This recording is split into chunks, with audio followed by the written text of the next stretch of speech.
Assalomu alaykum akalar, ukalar, yaxshimisizlar? Qadrdonlar, bugun men o'zim haqimda ozgina sizlarga bir ma'lumot berib o'tmoqchiman. Xullas, men nimaga qiziqaman? Men asosan kompyuter tuzishga qiziqaman. Kompyuter masterlikka qiziqaman. Ashta 1,5-2 yildan beri shu Avitodan kompyuterlar olaman. Video kartasi kuygan, bo'lmasa qandaydir remont talab bo'lib qolgan kompyuterlar olaman, sistemli blok va notebook. Ularni olaman, sozlab turib sotaman. Shunaqa akalar.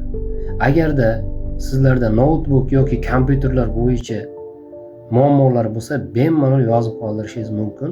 Kommentariyada qo'limdan kelgancha maksimalni yordam beraman. Men o'zim programma bilan shug'ullanib kelaman. Kompyuter, notebooklarda programma qilish meni juda ham sevimli kasbim desam ham mubolag'a bo'lmaydi. Keyingi qiziqishim montajyorlik. Montajni ham juda yaxshi ko'raman.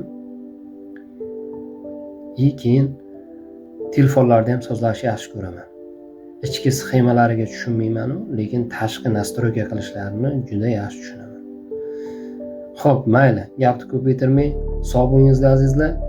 Poddershka uchun rahmat, lekin addushi men kuzatib boryapman hammani. Har doim poddershka qilib boryapsizlar. Alloh rozi bo'lsin. Vijdon TV maqsadi bitta. Butun jamiyatga yordam berish, butun insonlarga yordam berish. Ya'ni yordamga muhtoj insonlarga. Ko'plar aytishi mumkin, o'ziga to'qaylar, menga nima yordaming keragi bor? Bo'lmasa seni menga nima keraging bor deyishi ham mumkin.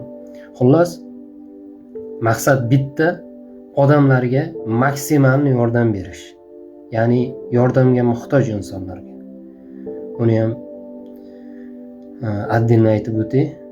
Sog' bo'lasizlar azizlar, charchamangizlar. Addushi.